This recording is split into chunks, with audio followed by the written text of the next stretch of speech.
మొత్తానికి ఎన్నో అంచనాల మధ్య సంక్రాంతికి రిలీజ్ అయినటువంటి మనశంకర వరప్రసాద్ గారు సినిమా ఎంత మేరకు ఆకట్టుకుంది ఏంటి అనేది ఆల్రెడీ నిన్న రాత్రి నుంచే ప్రీమియర్స్ పడిపోయాయి. ఈరోజు మార్నింగ్ నుంచి కూడా సందడి వాతావరణం అయితే నెలకొనింది. ఆల్మోస్ట్ అందరూ కూడా ఈ సినిమా కోసం ఎంతగానో ఎదురు చూశారు. పెద్ద పెద్ద హీరోల కాంబినేషన్ బాగుంది అండ్ ఒక పెద్ద హీరోయిన్ అనిల్ రావిపూడి లాంటి డైరెక్టర్కి ట్రిపుల్ హ్యాట్రిక్ రావాల్సిన సినిమా. సో ఎలా ఉంది అనేది మాట్లాడుకుంటే ఫస్ట్ డైరెక్టర్ని అప్రిషియేట్ చేయాలి. ఎందుకంటే ప్రజెంట్ మన సొసైటీలో ఎలా ఉండిపోయిందంటే పెళ్లి చేసుకున్న సంవత్సరానికి సంవత్సరంన్నరకి విడిపోతున్నారు. ఎంత గ్రాండ్గా పెళ్లి చేసుకుంటున్నారో ఆ ఫోటోలన్నీ అసలు ఆల్బమ్ తిప్పకముందే విడిపోతున్నారు. ఇలాంటి సున్నితమైన అంశాన్ని జనాల్లోకి తీసుకెళ్ళి అంటే చాలా మీరు విడిపోవడానికి ఏమైనా బలమైన కారణం ఉంటుందా అంటే ఏమీ ఉండదు. అక్కడ ఏదో చిన్న చిన్న కారణాలకు అందరూ విడిపోతున్నారు, ఈగోలు పెంచుకుంటున్నారు, హర్ట్ అవుతున్నారు. వాళ్ళని కలిపే ప్రయత్నం చేయడానికి అనిల్ రావిపూడి ఎంచుకున్న ఒక చిన్న కాన్సెప్ట్ అని ఇది మనం అర్థం చేసుకోవచ్చు. అండ్ అబ్బాయిలు విడిపోతున్నారు పక్కన పెడితే మరి వాళ్ళ పేరెంట్స్ ఏం చేస్తున్నారు? కలపాలిగా. బాగా డబ్బున్న తండ్రులో లేకపోతే ఇంకెవరో ఇంకా వీళ్ళ మధ్యలో డిఫికల్టీస్ పెంచడం, ఏదో టైప్ ఆఫ్ సైకిక్ ఆనందం పొందడం, షాడిజం చూపించడం, అల్లుడిని ఇల్లరికంలాగా తెచ్చుకున్నట్టుగా భావించి చిత్రహింసలు పెట్టడం, కూతుర్ని అల్లుళ్ళని కలవనీయకపోవడం, ఇట్లాంటి అంశాలని సున్నితంగా ఒక పెద్ద హీరో సినిమాతో చెప్పాలనుకున్నటువంటి అనిల్ రావిపూడి గారి టాలెంట్ని మాత్రం నిజంగా మెచ్చుకొని తీరాలి. ఇక ఈ సినిమా కథలోకి వెళ్తే వెరీ సింపుల్. ఎన్ఐఏలో అంటే ప్రధానమంత్రికి పర్సనల్ సెక్యూరిటీ ఫోర్స్ లాగా, పవర్ఫుల్ సెక్యూరిటీ ఫోర్స్ లాగా చిరంజీవి గారి క్యారెక్టర్ ఉంది. అండ్ అలాగే చాలా పెద్ద పారిశ్రామికవేత్త, బాగా డబ్బున్న పారిశ్రామికవేత్త కూతురుగా నయనతార. ఆవిడకు ఒక పెళ్లి సంబంధం అనుకోకుండా చిన్న డిస్టర్బ్ అవ్వడంతో, ఎంగేజ్మెంట్ క్యాన్సిల్ అవ్వడంతో ఈయన్ని చూసి ప్రేమలో పడి ఏదో యూనివర్స్ మమ్మల్ని ఇద్దరిని కలిపింది అన్న ఫీలింగ్తో పెళ్లి చేసుకుంటుంది. బట్ ఇతన్ని పెళ్లి చేసుకోవడం ఎందుకు ఆ తండ్రికి ఇష్టం ఉండదు. అయినా సరే ఎదిరించి ఇతనితో రావడం, ఇంకా తర్వాత వీళ్ళకి పిల్లలు కలగడం, ఏదో చిన్న కారణాల చేత విడిపోవడానికి కారణం కూడా హీరోయిన్ తండ్రే అవ్వడం, అల్లుని చిత్రహింసలకు గురి చేయడం, కూతుర్ని బిజినెస్ ట్రిప్లను అసలు వీళ్ళు కలవనీయకుండా చేయడం, తర్వాత విడిపోయిన తర్వాత కూడా వీళ్ళ దూరంగా ఉన్నట్టు కూడా వీళ్ళ పిల్లలుకి అసలు తండ్రి అంటే ఎవరో తెలియకపోవడం, అయినా తండ్రి గురించి పిల్లలకి లేనిపోనివన్నీ నూరిపోయడం, ఇట్లాంటివన్నీ అంశాలని ఎంచుకున్నాడు.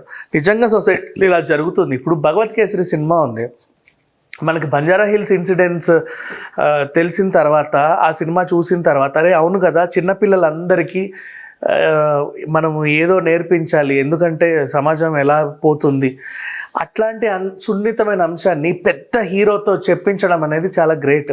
అంటే పెద్ద పెద్ద స్టార్స్ ఇలాంటి సున్నితమైన అంశాలు ఎంచుకుంటే జనాలకు ఈజీగా రీచ్ అవుతాయని. ఇప్పుడు అదే ఏదో సెక్షన్ 499 అని చెప్పామనుకో, ఏదో డైవర్స్ కేసు అన్నాం అనుకో, సరిగ్గా ఆడవు సినిమాలు, ఏదో ఓటీటీలో మూలకలు అలా పడుంటాయి అంతే. కానీ అందరికి అర్థమయ్యే లాంగ్వేజ్లో పెద్ద హీరోలను పెట్టుకొని సమాజానికి ఉపయోగపడే అంశాన్ని మేళవించి వాళ్ళకి రీచ్ అయ్యేలా చేయడం అంటే అది అనిల్ రావిపూడికే చెల్లింది. ఇది ఒక మంచి టాలెంట్. అందరు దర్శకులు కూడా ఇలాంటివి, అంటే ఇప్పుడు పెద్ద పెద్ద హీరోలు దొరికారు అంటే కథలో బోల్డ్ అని కసరత్తులు చేస్తారు. ఇప్పుడు నిన్న మొన్న ఒక డైరెక్టర్ అన్నట్టు, కథ మీకు అర్థం కాలేదు, అది చాలా పెద్ద మైండ్ గేమ్, చాలా లోతుగా చూస్తే తప్ప మీకు ఈ కథ అర్థం కాదు అన్నట్లుగా. అంత లోతుగా చూపించాల్సిన అవసరం కూడా లేదు. సింపుల్గా చెప్పిన ఆడియన్స్కి అర్థమయ్యేలా చెప్తే సరిపోతుంది. సరే వాట్ ఎవర్. ఇక ఇందులో నటీనటులు ఎలా చేశారు అని అడిగితే, నయనతారకి మంచి రోల్ పడింది. ఆల్రెడీ తులసిలో, విశ్వాసంలో చేసింది కాబట్టి ఈజీగా అంటే అదే రోల్ ఇంచుమించు హ్యాపీగా చేసేసింది. ఇక చిరంజీవి గారు కొంచెం సన్నబడి వెరైటీగా కనిపించారు, చాలా బాగుంది. అంటే ఈ కంబ్యాక్ తర్వాత ఒక మంచి సినిమా అని చెప్పుకోవచ్చు. And Chantabbai type of comedy timing and బావగారు బాగున్నారా టైప్ ఆఫ్ కామెడీ టైమింగ్ చిరంజీవిలో చూడాలని చాలామంది ఇంట్రెస్ట్గా ఉంటారు. వింటేజ్ చిరంజీవి అట్లాంటి క్యారెక్టర్లు చాలా ఒదిగిపోయాడని చెప్పుకోవచ్చు. నెక్స్ట్ వెంకటేష్ గారు కనిపించింది కాసేపే అయినప్పటికీ కూడా ఇట్స్ ఓకే, నాట్ బ్యాడ్, అలా హుందాగా వెళ్ళిపోయింది. క్లైమాక్స్ కూడా చాలా డిఫరెంట్గా ఉంది, ఒక మంచి యాక్షన్ ఎపిసోడ్ ఉంది. అండ్ విడాకుల గురించి చిరంజీవి గారు చెప్పే డైలాగ్స్ చాలా బాగుంటాయి. చిరంజీవి గారి మదర్ హీరోయిన్తో మాట్లాడే డైలాగ్స్ చాలా బాగుంటాయి. ఇట్లా చూసుకుంటూ పోతే మంచి ఫ్యామిలీ సినిమాని ఎంచుకున్నారని చెప్పుకోవచ్చు. అండ్ ఇకపోతే సాంకేతిక విలువలు, Bheems music wonderful. And next పాటలు ఆల్రెడీ విన్నారు. అండ్ తర్వాత ఎడిటింగ్ కానీ, డబ్బింగ్ కానీ, పిక్చరైజేషన్ కానీ అన్నీ బాగున్నాయి. నిర్మాణ విలువలు కూడా చాలా బాగున్నాయి, డైలాగ్స్ కూడా చాలా బాగున్నాయి. ఏ రకంగా చూసుకున్నా ఇది చాలా మంచి సినిమా. అండ్ ఇందులో ఎంచుకున్న కాన్సెప్ట్ ప్రకారంగా మాట్లాడుకుంటే చాలా గ్రాండ్గా పెళ్ళిళ్ళు చేసుకొని అల్లుడు నచ్చక డబ్బు దాహంతోనో మదంతోనో అతన్ని చాలా చిత్రవదకు గురి చేసి కూతురు సంసారాన్ని తన చేతుల మీదుగా పాడు చేసి వీళ్ళని విడగొట్టే తండ్రులు ఉంటారు కదా, వాళ్ళు నేర్చుకోవాల్సిన విషయం చాలా ఉంది. అట్లీస్ట్ ఈ సినిమా చూసైనా సరే వాళ్ళలో ఒక మార్పు కలిగి నెక్స్ట్ సంక్రాంతులైనా కుటుంబ సభ్యులందరూ కూతురు అల్లుళ్ళతో హాయిగా జరుపుకుంటారేమో అని ఆశిద్దాం. అండ్ సంక్రాంతికి ఓవరాల్ ఒక మంచి సినిమాని చూసిన ఫీలింగ్ అయితే ఆడియన్స్ కలిగింది. చిన్న మైనస్ అంటే ఏం లేదు, అందరూ పాపం రోడ్లపైనే ఉన్నారు. సంక్రాంతి కదా, నిన్నటి నుంచి రాత్రి నుంచి అందరూ జర్నీలు మొదలుపెట్టారు. మొత్తం